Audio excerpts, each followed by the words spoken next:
दोस्तों, भारत के संविधान की चर्चा पूरे देश में हो रही है। हर पार्टी का नेता संविधान की कस्में खाता है। संविधान की हम पढ़ाई भी करते हैं, हमारे सिलेबस में भी संविधान हमें पढ़ाया जाता है और संविधान की जानकारी रखना हर नागरिक के लिए बहुत ज़रूरी है। लेकिन क्या आप जानते हैं कि संविधान, भारत के संविधान जो कि दुनिया का सबसे बड़ा संविधान है, उसका लगभग 70% हिस्सा किस देश के कानून से लिया गया है? भारत के संविधान का मेन सोर्स क्या है, मूल स्रोत क्या है? हम आपको बता दें कि भारत के संविधान का मूल स्रोत है 1935 का भारत सरकार अधिनियम, गवर्नमेंट ऑफ इंडिया एक्ट, जो कि ब्रिटिश संसद में पारित किया गया था। यानी ब्रिटेन ने जो कानून बनाकर हमें दिया था, ब्रिटेन ने जिस कानून के ताकत से भारत पर शासन किया था, वही कानून भारत के संविधान का मूल स्रोत है। भारत के संविधान का मूल स्रोत है 1935 का भारत सरकार अधिनियम। और हम आपको बता दें कि 1935 में भारत सरकार अधिनियम ब्रिटेन की संसद में जो पारित किया गया था, उसी समय उन्होंने बर्मा के लिए, बर्मा देश जो पहले भारत का हिस्सा था, भारत से जुड़ा हुआ था, बर्मा को एक अलग राष्ट्र की मान्यता भी इसी अधिनियम के जरिए से दी गई थी। और भारत सरकार अधिनियम 1935 के साथ ही बर्मा सरकार अधिनियम 1935 भी ब्रिटिश संसद ने पारित कर दिया था। इसी के साथ बर्मा जो अब म्यांमार है, वो एक अलग स्वतंत्र देश हो गया था। पहले वो भारत से जुड़ा हुआ था, भारत का हिस्सा बर्मा माना जाता था। और इस कानून के साथ अंग्रेजों ने बर्मा को भारत से काटकर अलग कर दिया था। भारत के लिए भारत सरकार अधिनियम और बर्मा के लिए बर्मा सरकार अधिनियम। और भारत सरकार अधिनियम 1935 भारतीय संविधान का मूल स्रोत बनाया गया। इसमें जो प्रावधान दिए गए, उन्हीं प्रावधानों से 26 जनवरी 1950 तक भारत की व्यवस्थाएं चलती रही। भारत का सरकारी तंत्र इन्हीं कानूनों के तहत संचालित होता रहा, जो भारत सरकार अधिनियम 1935 में ब्रिटिश संसद में बनाए गए थे। अब भारत की जो संविधान सभा थी, उसे क्या ऐसा अच्छा लगा ब्रिटिश सरकार के बनाए हुए इस कानून में, ब्रिटेन की संसद से पारित इस प्रावधान में, जो पूरा एक एक्ट था जिसमें ढेर सारे रेगुलेशंस थे। तो बहुत सी ऐसी चीज़ें थी जिसे हमारे संविधान निर्माताओं ने सीधे तौर पर वहाँ से अडॉप्ट किया, अंगीकृत किया, स्वीकार किया।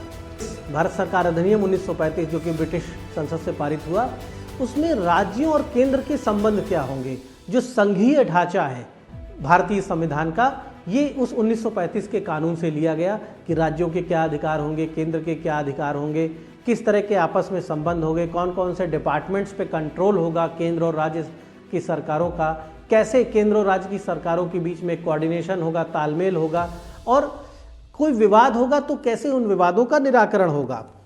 हम आपको बता दें कि ये जो अधिनियम था 1935 का, इसमें संघीय योजना, न्यायपालिका, जुडिशरी को भी इसमें डिफाइन कर दिया था अंग्रेजों ने पहले ही भारत सरकार अधिनियम में।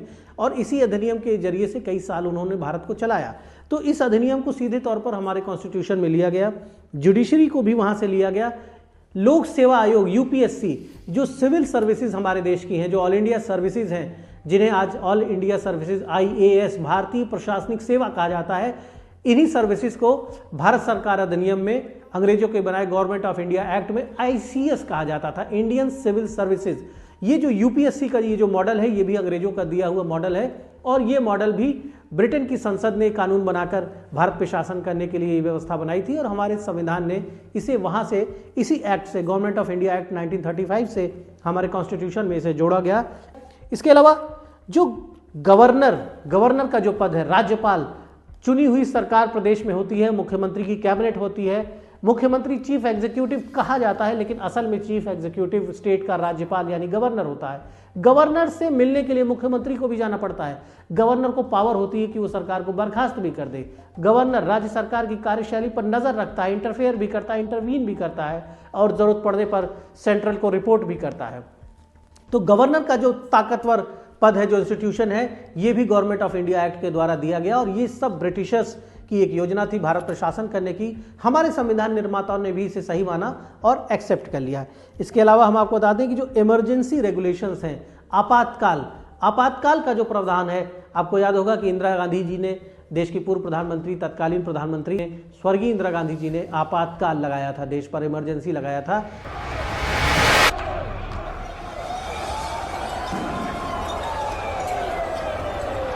ये प्रावधान भी अंग्रेजों ने अपनी संसद में बनाया था, ब्रिटिश संसद में, और इसे भी भारत के संविधान में शामिल किया गया।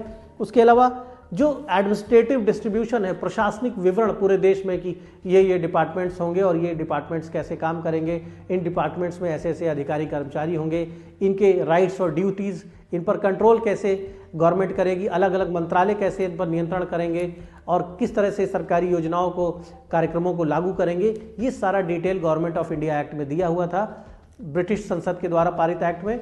और इसी एक्ट से, मैं पहले भी बता चुका हूं कि इसी एक्ट से कई सालों तक अंग्रेजों ने हमारे ऊपर 1935 से अंग्रेजों ने 1947 तक इसी कानून के जरिए भारत पर शासन किया और भारत के स्वतंत्र होने के बाद 1947 के बाद 26 जनवरी 1950 तक, जब तक कि हमारा संविधान बनकर तैयार नहीं हो गया, लागू नहीं हो गया, तब तक government of India act 1935 British government के द्वारा बनाए गए एक्ट से ही हमने भी अपने देश का संचालन किया, हमारी संविधान सभा ने भी संचालन किया।